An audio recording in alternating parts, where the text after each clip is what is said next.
فلسطین کے مظلوم مسلمانوں کے ساتھ امت مسلمہ اور مسلم حکمرانوں کی کیا ہمدردیاں ہونی چاہیے اور مسلم حکمران کس کنارے کھڑے ہو کر کیا کردار ادا کر رہے ہیں۔ حصول برکت کے لیے قرآن کریم برہان رشید کی جو آیہ مقدسہ میں نے پڑھی، اللہ وحدہ لا شریک نے سورہ توبہ آیت نمبر 41 کو میں نے تلاوت کیا۔ ارشاد باری تعالیٰ ہوتا ہے انفروا خفافا وثقالا وجاہدوا باموالکم وانفسکم فی سبیل اللہ، فرمایا تم کوچ کر جاؤ خفافا وثقالا، ہلکی جان لے کر اور بھاری دل سے،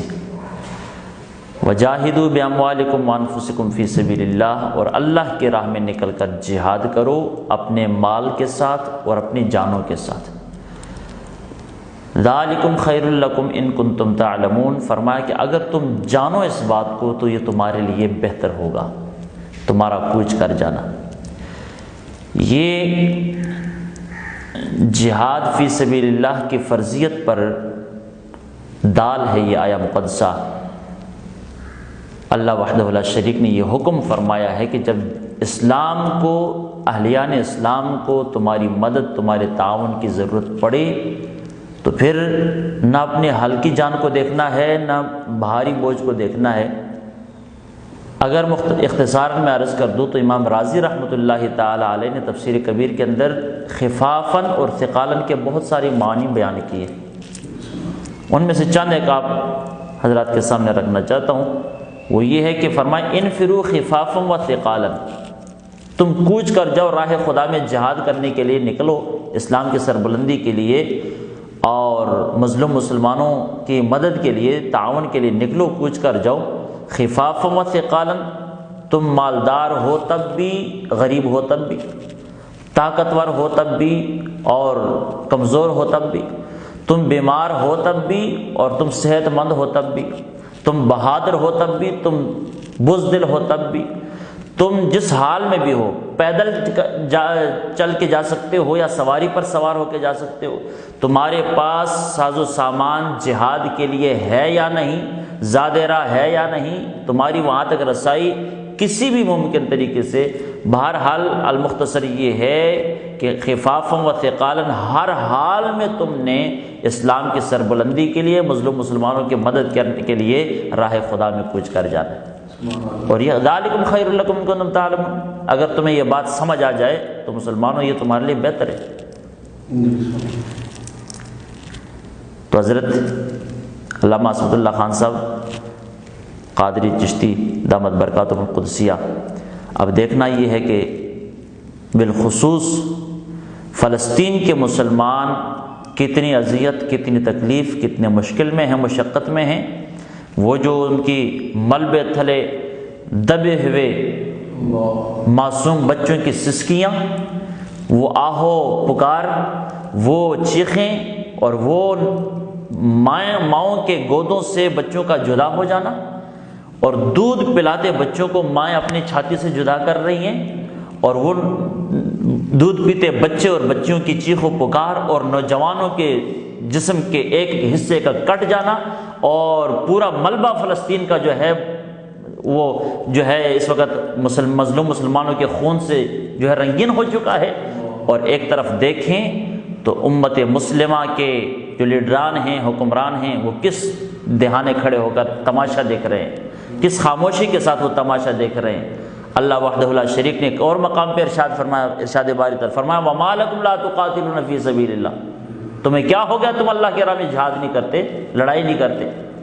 والمستضعفین من الرجال والنساء والولدان الذین یقولون ربنا اخرجنا من هذه القرية الظالم اهلها، فرمایا حال یہ ہے کہ کمزور مسلمان مرد اور کمزور مسلمان عورتیں اور چھوٹے کمزور بچے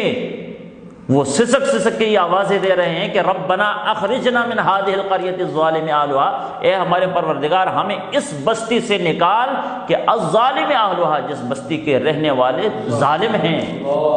جس بستی کے رہنے والے ظالم ہیں۔ اگرچہ یہ مکہ المکرمہ کے سرزمین پر رہنے والے کمزور مسلمان مرد، عورت اور بچوں کے لیے ان کے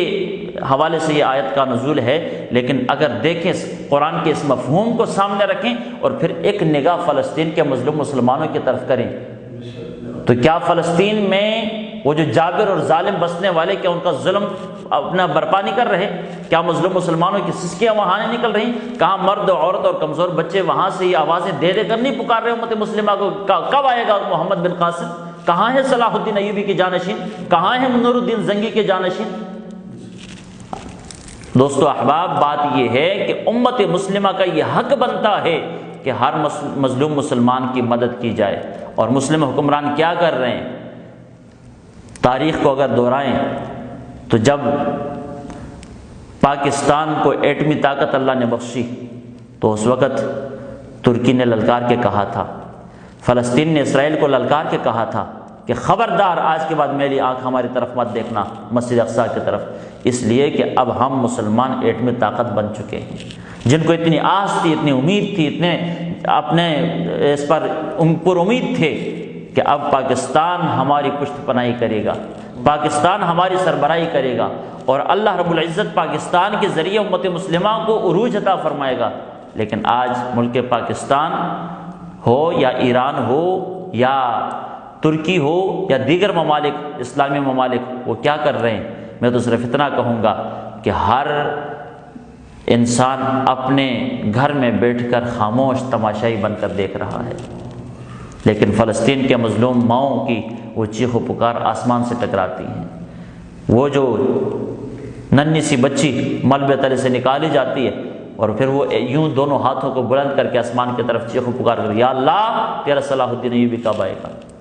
کب آئے گا محمد بن قاسم؟ تو اللہ وحدہ لا شریک نے فرمایا وما لکم لا تقاتلون فی سبیل اللہ، تمہیں کیا ہو گیا کہ تم اللہ کی راہ میں جہاد نہیں کرتے؟ والمستضعفین من الرجال والنساء والولدان، حالانکہ مسلمان کمزور مرد، کمزور عورتیں اور کمزور بچے، الذین یقولون، وہ جو کہتے ہیں پکارتے ہیں ربنا اخرجنا من هذه القرية الظالم اهلها، اے ہمارے پروردگار ہمیں اس بستی سے نکال جس کے رہنے والے ظالم بن چکے ہیں، ہمارے اوپر ظلم ڈھا رہے ہیں۔ فلسطین کے ہر ماں کی یہ صدا ہے جو قرآن کا مفہوم صدیوں پہلے بتا گیا، جو قرآن کا مفہوم صدیوں پہلے سرکار دو عالم صلی اللہ علیہ وسلم پر نازل ہو کر قرآن میں اللہ وحدہ لا شریک نے اس آیت کا نزول فرما کے ارشاد فرمایا کہ مسلمانوں ہر آن تم نے مسلمانوں کی مدد کرنی ہے، مظلوم مسلمانوں کی، اور روئے زمین پر امن اس وقت ہی قائم ہو سکتا ہے جب امت مسلمہ کو سکون کا جینا نصیب ہو۔ جب تک اسلام اور اہلیان اسلام کے خلاف سازشیں ہوتی رہیں گی تب تک روئے زمین پر امن برپا ہونے کا، امن کا کوئی تصور ہی نہیں کیا جا سکتا۔ رحمت کونین صلی اللہ علیہ وسلم کے غلاموں، جب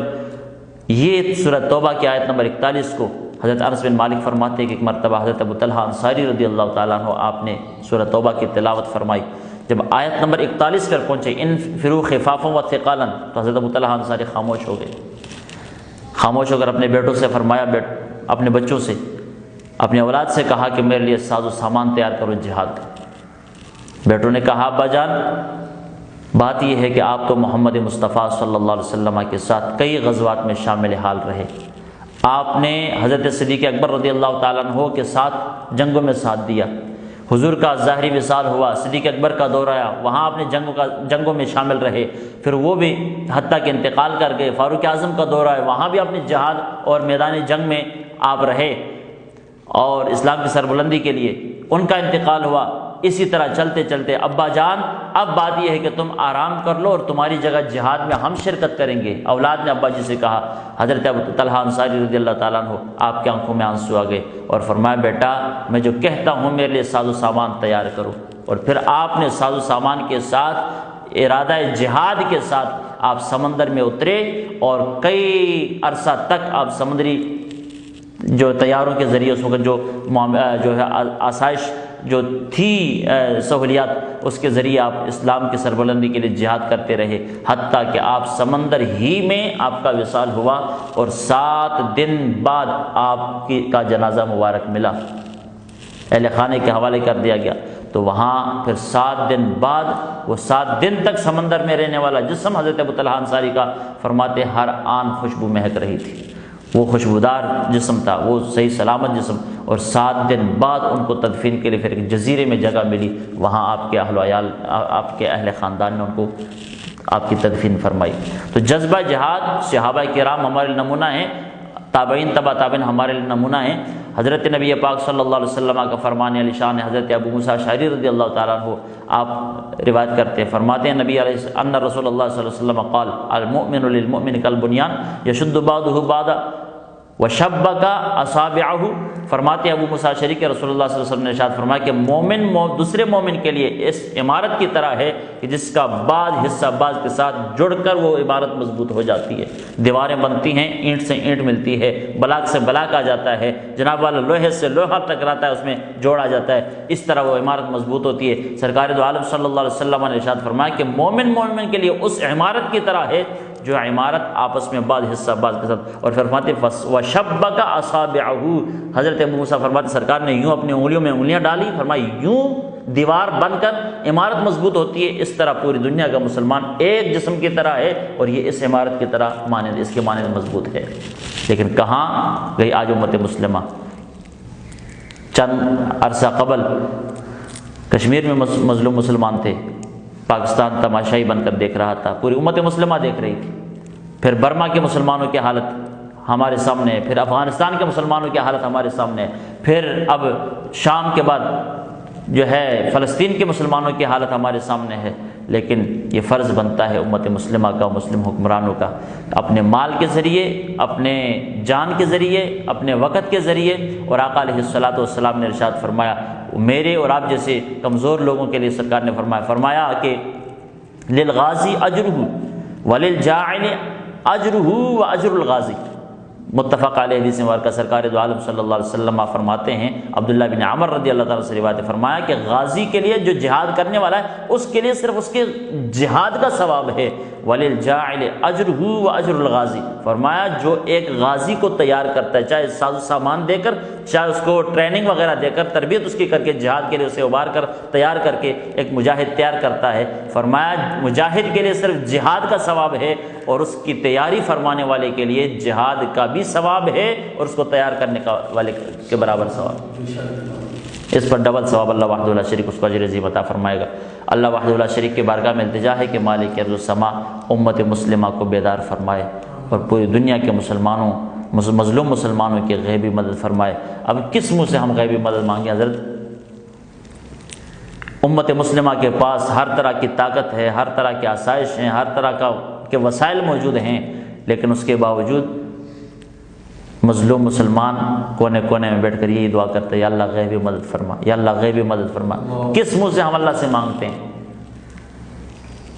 اس سے اور کیا مدد ہو سکتی ہے؟ اللہ وحدہ لا شریک نے اس سے بڑی اور کیا مدد کی ہے؟ امت مسلمہ کو ہر طرح کی طاقت سے رب نے نوازا ہے، ہر طرح کی آسائش سے اللہ نے نوازا ہے، ہر طرح کے وسائل سے اللہ نے نوازا ہے، اور پھر امت مسلمہ کہے، خاموش تماشائی بن کر بیٹھے اور کہے کہ یا اللہ غیب سے مدد فرما۔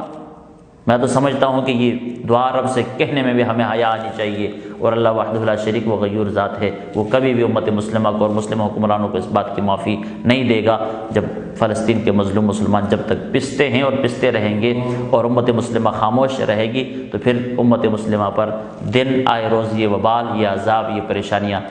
نازل ہوتی رہیں گی۔ اللہ وحدہ لا شریک غیرت ایمانی عطا فرمائے، اللہ وحدہ لا شریک مظلوم مسلمانوں پر اپنا کرم اور فضل فرمائے، اور ہم سب کو غیرت ایمانی سے سرشار فرمائے، ہمیں توفیق عطا فرمائے پوری امت مسلمہ کو اور خصوصاً مسلم حکمرانوں کو کہ وہ اللہ کے دین کی سربلندی کے لیے، مسجد اقصیٰ کی عزت و آبرو کے لیے اور فلسطین کے مظلوم مسلمانوں کی عزت و آبرو کے لیے اپنے آواز حق بلند کریں۔ آمین۔ وآخر دعوانا ان الحمد للہ رب العالمین۔